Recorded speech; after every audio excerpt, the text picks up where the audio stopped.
Breaking news హైదరాబాద్లోని కూకట్పల్లి బాలిక హత్య కేసులో పోలీసులు దర్యాప్తు ముమ్మరం చేశారు.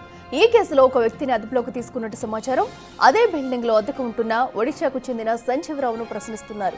ఆ వ్యక్తి గతంలో తన భార్యకు చేతబడి చేశారంటూ ఓ యంత్రం కూడా కట్టించుకున్నాడు. ఈ కేసులో సంజీవరావు అతని భార్యను విచారణ చేస్తున్నారు.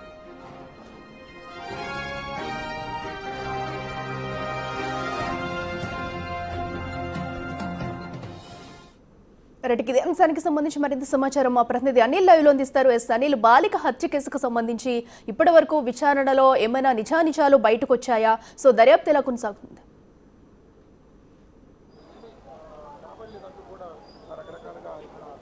అఖిల, కూకట్పల్లి బాలిక హత్య కేసులో పోలీసులు దర్యాప్తు ముమ్మరం చేశారని చెప్పాలి. దీనికి సంబంధించే మరోసారి విచారణకు సంబంధించి కావచ్చు, అదేవిధంగా దర్యాప్తులో భాగంగా ఈరోజు డీసీపీ సురేష్ కుమార్ ఆధ్వర్యంలో ప్రజెంట్ అయితే తన ఇంటి దగ్గర సహస్రని ఎవరైతే చనిపోయారో తన ఇంటి దగ్గర అయితే ఇన్వెస్టిగేషన్ చేస్తున్నారో, మరోసారి చుట్టుపక్కల ఉన్న పరిసర ప్రాంతాలని క్షుణ్ణంగా పరిశీలిస్తున్న పరిస్థితి అయితే ఇందులో భాగంగానే ఎవరైతే అనుమాన స్థితిలో కనిపించారో వాళ్ళని కూడా అదుపులోకి తీసుకొని ప్రజెంట్ అయితే ఇన్వెస్టిగేషన్ చేస్తున్నారు, విచారిస్తున్నారు. ఇందులో భాగంగానే ఈ ఏదైతే అపార్ట్మెంట్ ఉందో ఇదే బిల్డింగ్లోని సెకండ్ ఫ్లోర్లో సంజీవ్ రావుని అదుపులోకి తీసుకున్నారు.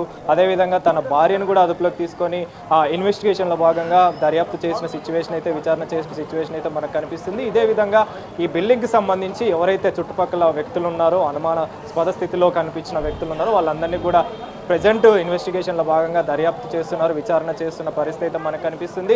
డీసీపీ సురేష్ కుమార్ కూడా ఇప్పుడే ఘటన స్థలానికి చేరుకొని కొద్దిసేపటి క్రితమే అన్ని పరిశీలించారని చెప్పాలి. ఆ పరిశీలనలో భాగంగా చుట్టుపక్కల ఉన్న ఇంటికి సంబంధించి ఏవైతే సీసీ కెమెరాలు ఉన్నాయో ఆ సీసీ కెమెరాలని పరిశీలిస్తున్న పరిస్థితి మనకు కనిపిస్తుంది. మీరు విజువల్స్లో చూడొచ్చు. ఈ ఇంటి దగ్గర నుంచి ఏదైతే చుట్టుపక్కల ఇల్లులు ఉన్నాయో ఆ ఇల్లులన్నింటినీ కూడా ప్రజెంట్ క్షుణ్ణంగా పరిశీలిస్తున్నారు. వారికి సంబంధించిన సమాచారాన్ని కూడా ఆ వివరాలన్నీ కూడా సేకరిస్తున్న పరిస్థితి మనకు కనిపిస్తుంది. ఇందులో భాగంగానే డీసీపీ సురేష్ కుమార్ ఆ ఇంటికి దగ్గరగా ఉన్న 100 మీటర్స్ రేడియేషన్లో ఉన్న ఇంటి వద్దకైతే వెళ్ళడం జరిగింది. అక్కడ దానికి సంబంధించిన వివరాలు అదేవిధంగా సీసీ కెమెరాస్ కూడా ఏర్పాటు చేయడంతో ఆ బిల్డింగ్కి సంబంధించి అది కరెక్ట్గా ఎగ్జాక్ట్ ఆ ఇంటి వరకు సహస్రాని నివాసం ఉంటున్న ఇంటి వరకు కూడా లొకేషన్ చేసి ఉంది. కాబట్టి లొకేషన్ను బేస్ చేసుకొని ప్రజెంట్ అయితే వివరాలు తెలుసుకునేందుకు గాను అదేవిధంగా సీసీ కెమెరాలో ఆ దృశ్యాలని సేకరించేందుకు గాను ప్రజెంట్ డీసీపీ సురేష్ కుమార్ కూడా రావడం జరిగింది. ఇదే బిల్డింగ్లో ప్రజెంట్ ఆయన ఆ సీసీ ఫుటేజ్కి సంబంధించిన ఆధారాలు అయితే సేకరిస్తున్నారని చెప్పాలి. నిన్నటి నుంచి కూడా సహస్రాని ఆ 10 ఏళ్ల బాలికకు సంబంధించి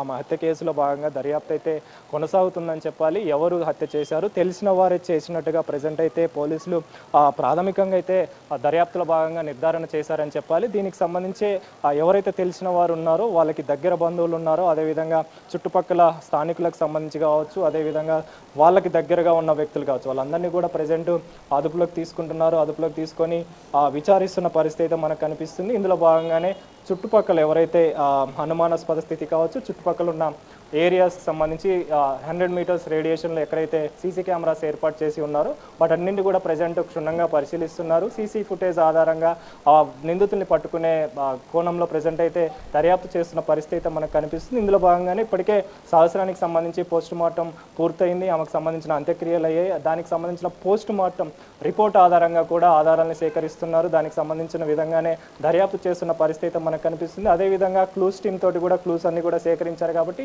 ఆ క్లూస్ ఆధారంగా కూడా ప్రజెంట్ అయితే దర్యాప్తు అయితే కొనసాగుతుందని చెప్పాలి. మొత్తం 4 బృందాలుగా ప్రజెంట్ దర్యాప్తు కొనసాగుతుంది. 4 బృందాలుగా గాలింపు చర్యలు అయితే చేపడుతున్నారు. ఖచ్చితంగా నిందితుని పట్టుకునే విధంగా ఛాలెంజింగ్ అయితే కేసును అయితే తీసుకున్నారని చెప్పాలి. దీనికి సంబంధించి డీసీపీ సురేష్ కుమార్ కూడా మరోసారి ఇన్వెస్టిగేషన్లో భాగంగా ఇంటి దగ్గరికి రావడం జరిగింది. చుట్టుపక్కల ఉన్న పరిసర ప్రాంతాలన్నీ కూడా పరిశీలిస్తున్న పరిస్థితి మనకు కనిపిస్తుంది. అఖిల, అయితే అనిల్, సేమ్ బిల్డింగ్ లో ఉన్న ఓ వ్యక్తిని కూడా ఇప్పటికే విచారిస్తున్నట్టు అయితే తెలుస్తుంది. మరి అతని నుంచి ఏమైనా సమాచారం రాబట్టారా? సో అలాగే కుటుంబ సభ్యులు ఎవరి మీదైనా అనుమానం వ్యక్తం చేస్తున్నారా?